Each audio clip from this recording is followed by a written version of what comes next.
Alright, let's dive straight into a critical discussion that's been buzzing all off season. Does this team truly need another running back?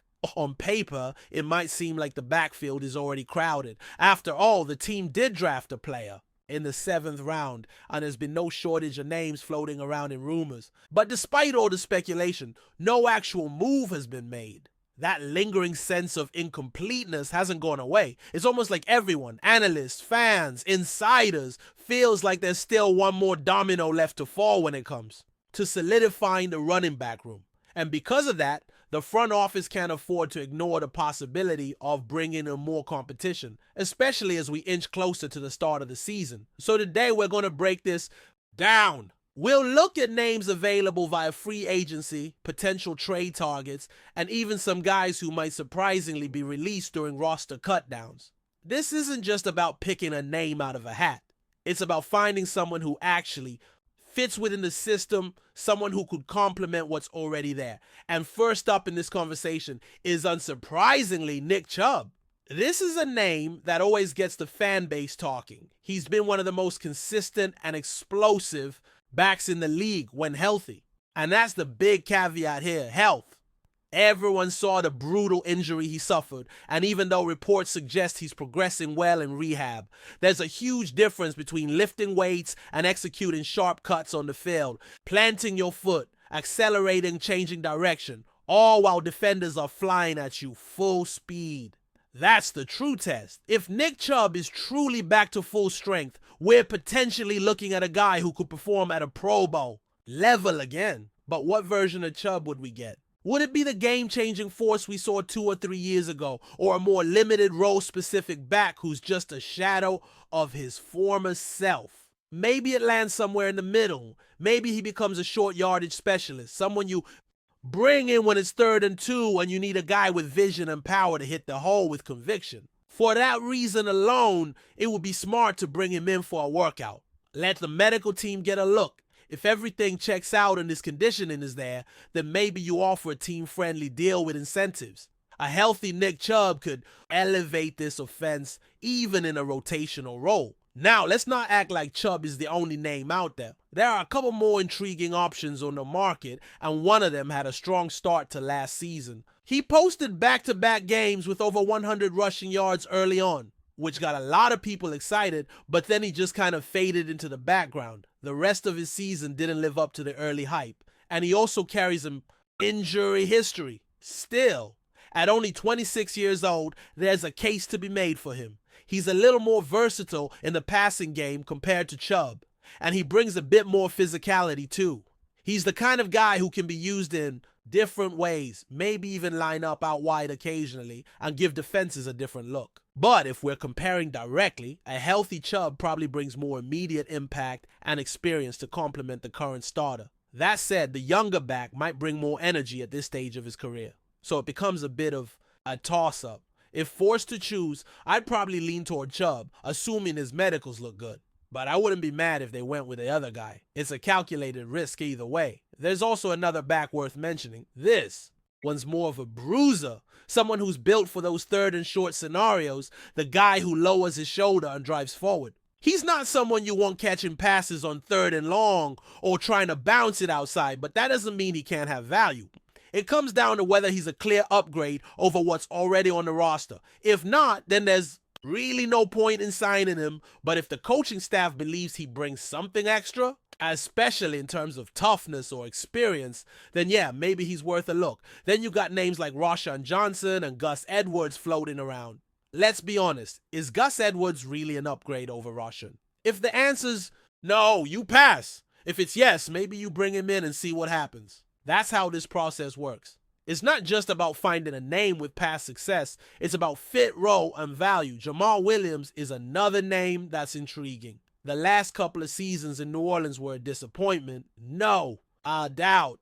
But let's not forget what he did in Detroit in 2022. With Ben Johnson calling plays, Williams was a beast near the goal line. 17 touchdowns, over 4 yards per carry. He was efficient and dependable in a specific role, and that was arguably the best year of his career.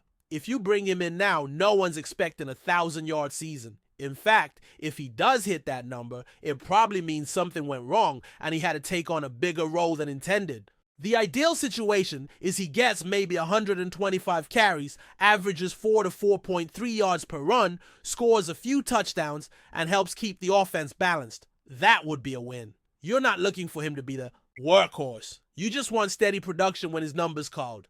Cam Akers is another player worth keeping on the radar. His career has been a bit of a roller coaster. 2 Achilles injuries is no joke, but he's shown signs of life each time he's come back. 4.3 yards per carry? That's respectable. Wherever he's landed, he's managed to be solid. He doesn't blow the doors off, but he fits into a system and does his job. That's valuable, especially for a veteran who might be available on a minimum deal. You're getting a known quantity, even if the ceiling isn't particularly high. At 25 years old, he's still young enough to offer a few good years, provided his body holds up. Now let's talk trades. Because if there's one area where teams love to get sneaky, it's by pulling off those under-the-radar moves. For a running back, there are 3 primary names in the conversation, and maybe a few others who could become available as roster cuts approach. First, there's the situation in Seattle, Kenneth Walker and Zach Charbonnet. There were whispers, even before the draft, that the Seahawks might be open to moving one of them.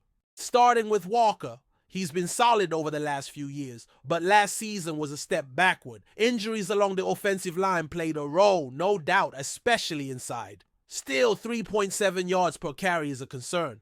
That's not what you want from your lead back. But here's the thing, he's still young, still explosive, and doesn't have a ton of wear and tear on his body. With a better offensive line, there's reason to believe he can bounce back. Sometimes a change of scenery does wonders. We've seen it before. Guys considered washed go to a new team and suddenly look like pro bowlers again. Charbonnet, on the other hand, has been more consistent. In 2 seasons, he's averaged over 4 yards per carry and has shown he can catch the ball too. 75 receptions for over 550 yards across 2 seasons. Last year, he even punched in 9 touchdowns, a big jump from the one he had his rookie year. That's real growth. He might not be a full-on number 1 back, but in a 1-2 punch scenario, he fits the bill.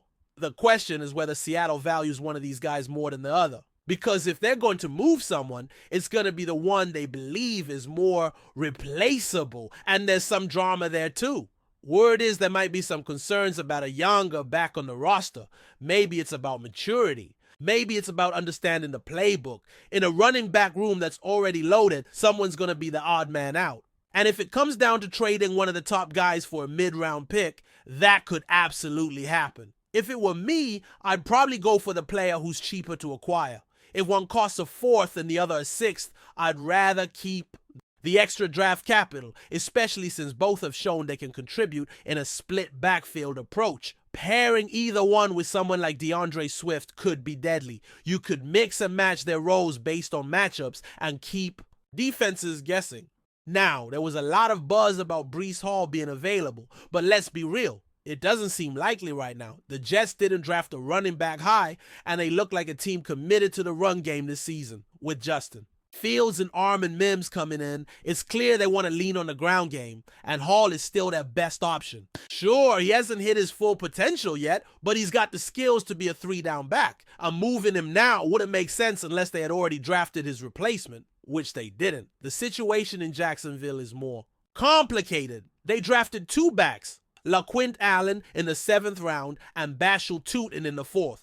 That sends a message. Maybe they're not sold on Travis Etienne long term.